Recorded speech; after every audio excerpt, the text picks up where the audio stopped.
ما سالتش نفسك قبل كده ليه في طلاب كتير جدا بتذاكر كويس وبتحمل نفسها من كل حاجه وما بتجيبش مجموع؟ السؤال ده مؤلم جدا، ويمكن انت تبقى خايف ان انت تبقى واحد منهم، بس خلي بالك الموضوع مش عشوائي خالص وما فيهوش ظلم. الموضوع ليه اسباب وانا لخصتهم لك في 10 اسباب، فالفيديو ده مهم جدا ليك لانه قادر انه يخرجك من دايره انت لو دخلتها مش هتفتح كتاب نهائي، واللي هي حته اللي هو طب انا ذاكر ليه؟ طب ما اللي ذاكر ما جابش مجموع. انا وقعت في الموضوع ده في فتره في الثانويه، حرفيا كنت محبط جدا جدا.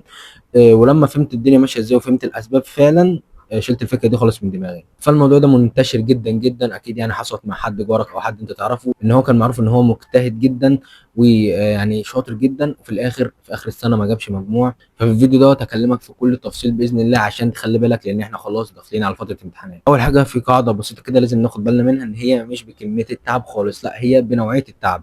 يعني ممكن واحد يذاكر مثلا 3 ساعات صح احسن من واحد ذاكر 10 ساعات غلط. فلازم نبقى فاهمين الموضوع صح، عشان مثلا ما يجيش واحد يقول لك انا هفضل طول اليوم اذاكر، وهو في تفكيره ان هو مثلا ذاكر يوم يبقى هو كده اسم ذاكرت يوم كامل. لا الموضوع مش كده خالص، انت مطلوب منك المحصله ومش الكميه. اول حاجه واهم حاجه فيهم اللي هي التوفيق، لان انت حرفيا محتاج التوفيق ده في كل حاجه في حياتك. ودي من الحاجات الحلوه جدا اللي انا طلعت بيها من الثانويه، ان هي فعلا حسنت لي علاقتي بربنا. يعني في ناس كتير بتذاكر وبتذاكر كويس جدا وبتذاكر صح جدا، بس ناس اهم حاجه واهم سبب للتوفيق اللي هو علاقتك بربنا. فانت ممكن تعمل كل حاجه صح بس من غير توفيق ربنا استحاله توصل، اللي هو وما توفيق الا بالله. فيبقى خلينا متفقين ان اهم حاجه علاقتك بربنا، ومش في الثانويه بس، لا ده في الحياه كلها، لان دي الحاجه الوحيده اصلا اللي هتنفعك. تاني حاجه الذنوب وتاثيرها عليك، لان الذنوب من اكتر الحاجات اللي بتحرم التوفيق. لان الرسول صلى الله عليه وسلم بيقول ان العبد لا يحرم من الرزق من ذنب يصيبه. واقرب مثال ليك في الحته ديت اللي هي الابيات بتاعت الامام الشافعي: شكوت لو كان سوء حفظي فارشدني الى ترك المعاصي واخبرني بان العلم نور ونور الله لا يهدي العاصي.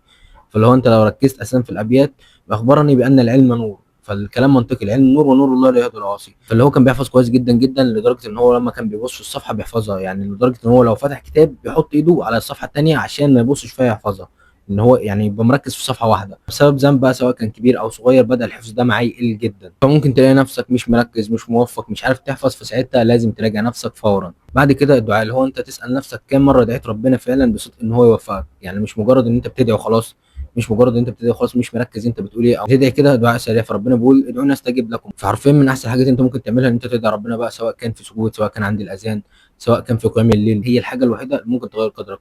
كتر في دعاء طبعا في قيام الليل وانت ساجد، لان اقرب ما يكون العبد الى ربه في الموضع ده اللي هو موضع السجود. بعد كده نقطه مهمه جدا اللي هي اعتماد على النفس. في ناس بقى بتقول لك انا هذاكر وخلاص بقى وزي ما تيجي تيجي. طب فين نقطه الاعتماد على ربنا؟ يعني فين الاعتماد على ربنا؟ الرسول صلى الله عليه وسلم بيقول لك احرص على ما ينفعك واستعن بالله ولا تعجز. يعني انت تعمل اللي عليك، بعد كده تعتمد على ربنا بقى، سواء كان في دعاء سواء كان في اي حاجه من امور حياتك. بعد كده المذاكره الوهميه. في حاجه اسمها المذاكره الوهميه، اللي هو انت فاتح الكتاب وقاعد بتقرا كده بس مش بتنجز. يعني انت ممكن تبقى حاسس ان انت بتنجز وانت اصلا مش بتنجز. اللي هو انا اعرف نفسي انا ماشي صح ولا غلط ازاي. الحاجه الوحيده اللي هتقدر تعرفك ان انت فعلا استفدت من الدرس انت ذاكرته دوت ولا لا، ان انت تحل عليه او ان انت تختبر نفسك بس. دي الحاجه الوحيده اللي هتعرفك فعلا هل انت استفدت، يعني انت استفدت من اللي انت ذاكرته دوت، ولا مجرد ان انت قراته بس وقعدت وضيعت وقت. بعد كده حته ان انت تدير وقتك. طبعا لو بصيت للناس اللي بتجيب مجاميع طبعا ما شاء الله، هتلاقيهم عندهم تريكات التايم مانجمنت، اللي هو بيعرف يدير وقته، ما بيجيش على حساب، يعني ما بيجيش على ماده، يعني ما بيجيش على ماده على حساب ماده تانية، او ما بيفضلش ياجل لحد ما يتفاجئ ان هو خلاص لبس في حيط. بعد كده الضغط النفسي والخوف والتوتر في الامتحانات. طبعا الحته ديت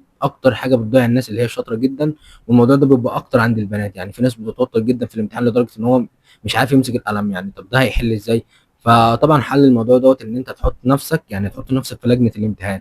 تهيئ نفسك ان انت مثلا ممكن تعمل امتحان كده، انت ممكن تجيب امتحان وتحله مثلا في اوضتك، بس تهيئ نفسك ان انت داخل تحل الامتحان دوت في لجنه الامتحان بكل حاجه، وهتشيل بقى كل المشتتات. تعمل كده، حاول انت تدرب نفسك، وبالتدريج الموضوع هيجي معاك والخوف والتوتر هيقل. هو طبعا الخوف والتوتر ده طبيعي.